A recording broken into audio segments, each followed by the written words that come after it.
بسم اللہ الرحمن الرحیم، السلام علیکم۔ آج کا جو ٹاپک ہے وہ نیو بارن کی جو ہم نے سیریز سٹارٹ کی تھی اسی کا ہی ہے کہ نیو بارن میں جو ہے کون کون سی کمپلیکیشنز ہو سکتی ہیں۔ تو آج اس پہ بات کر لیتے ہیں۔ سب سے پہلے تو بڑی مین اور لیتھل کمپلیکیشن ہے اور یہ لائف ٹیکنگ بھی ہو سکتی ہے، برتھ اسفکسیا۔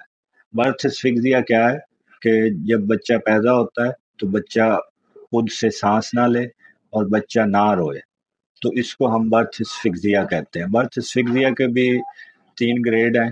کچھ میں ہوتا ہے کہ تھوڑی دیر بعد بچہ رو پڑتا ہے، کچھ میں بہت ہی زیادہ دیر بعد روتا ہے، تیسری کنڈیشن میں بچہ روتا ہی نہیں ہے۔ تو تیسری کنڈیشن میں تو بچت کے چانسز 99% جو ہے نہیں ہوتے، بچہ فوت ہو جاتا ہے۔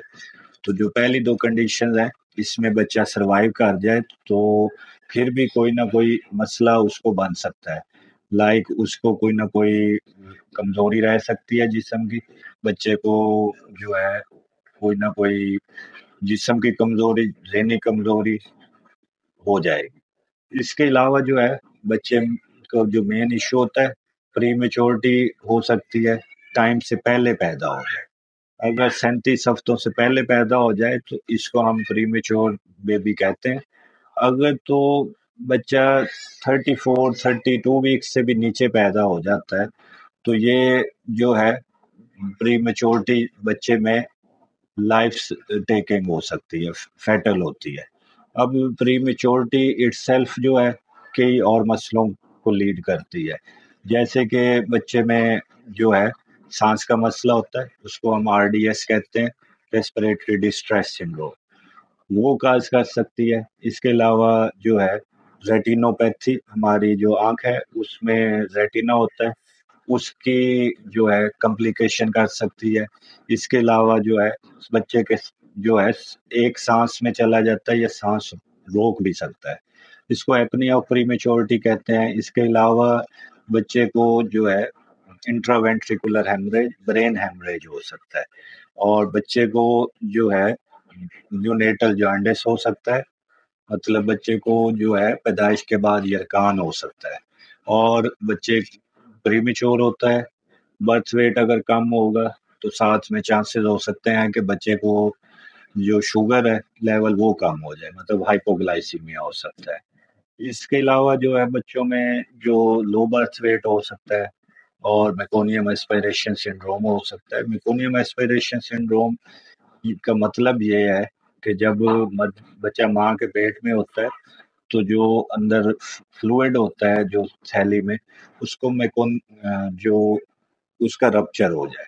اب جب اس کا رپچر ہوتا ہے تو بچہ جو ہے اپنا سٹول پاس کر دے اور وہ انجسٹ کر لے، تو اس کو ہم میکونیم ایسپائریشن سنڈروم کہتے ہیں، اور یہ بھی بہت زیادہ فیٹل ہوتا ہے، اور کہہ لیں کہ اس کی پروگنوسس بھی پور ہے، آؤٹ کم پور ہوتا ہے۔